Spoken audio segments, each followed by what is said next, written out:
Thank you for joining me, Sam.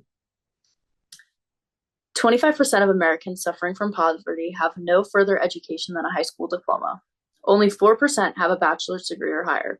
These numbers show how important education's role is in children's futures. When families can't rely on a stable income, having food, or paying bills, not only does it inflict a lot of trauma onto their children, but it creates a cycle that's difficult to escape. I grew up in a rural town in New Jersey with a school that consisted of 3 towns. 2 of them were upper middle class, and then one was very low income. And the difference between myself and my peers is astronomical. And some went to school, usually the middle class families, and then some fell into drugs, and those were usually the lower class families. It was very eye-opening and a very sad thing to watch my peers go down a path because of the life that they were brought into. Education plays a huge role in the formation of kids' lives, and it should not be funded differently because of a school's overall state testing scores.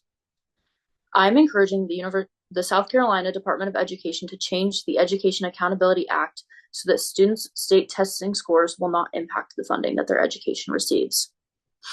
There are 2 main reasons to adjust this policy: to decrease poverty in South Carolina and to ensure all children feel they are worthy of the education that they receive. According to a journal published by UNESCO and the International Academy of Education, poverty is strongly correlating with the home background of students. Factors like parental education, economic status, stability, and general home income. That being said, some children do not have at-home reinforcement and fully rely on their school's education quality. Allocating more money to better performing schools gives resources to people that don't receive the maximum benefit. But ensuring that these children have the best education possible is what gives them the best chance of breaking the cycle of poverty, and money makes a huge difference.